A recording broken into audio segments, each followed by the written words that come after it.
ఇవాళ మా evening routine share చేస్తాను. ఎవ్రీ వెన్స్డే ఈవినింగ్ కమ్యూనిటీలో వెజిటబుల్ మార్కెట్ అయితే పెడతారు. వెజిటబుల్స్ తీసుకుందామనేసి నేను ధన్వి కిందకు వచ్చాం. బాబు పడుకొని ఉన్నాడు. పాపం ఇంటికి వచ్చినప్పటి నుంచి అడుగుతోంది ప్లే ఏరియాకి పిలుచుకెళ్ళమని. మాకే ఇల్లు సరితే పనిలో పడి అస్సలు కుదరలేదు.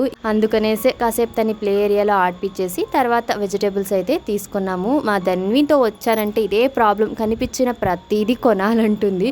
ఇంకా అతి కష్టం మీద తనని కన్విన్స్ చేసి కావాల్సిన ఫ్రూట్స్ వెజిటబుల్స్ తీసుకొని ఇంటికి వచ్చేసాము. నేను జనరల్గా నెయ్యి ఇంట్లోనే ప్రిపేర్ చేస్తాను, కానీ ప్యాకెట్ మిల్క్లో అంత బాగా మీగడ రాదు. ఇంకా మా కమ్యూనిటీలోనే లోకల్ వెండర్ కౌ మిల్క్ ఇస్తారంటే వాళ్ళ దగ్గరే తీసుకుంటున్నాము. పాలు వేడి చేయడానికి పెట్టేసి ఈవినింగ్ స్నాక్కి బారా మసాలా చేస్తున్నా, తిని చాలా రోజులు అయ్యిందనేసి. ఈ అగారో ఎలక్ట్రిక్ చాపర్ ఉండడం వల్ల చాలా కన్వీనియంట్ అయింది. లేదంటే ఇన్ని వెజిటబుల్స్ చాప్ చేయాలంటే ఎంత టైం పడుతుందో. మార్నింగ్ బ్రేక్ఫాస్ట్కి ఈవినింగ్ స్నాక్స్ చేసుకోవడానికి చాలా హెల్ప్ఫుల్ అవుతుంది. మీకు కూడా ఈ ప్రోడక్ట్ కావాలంటే లింక్ అని కమెంట్ చేయండి, డిఎం చేస్తాను.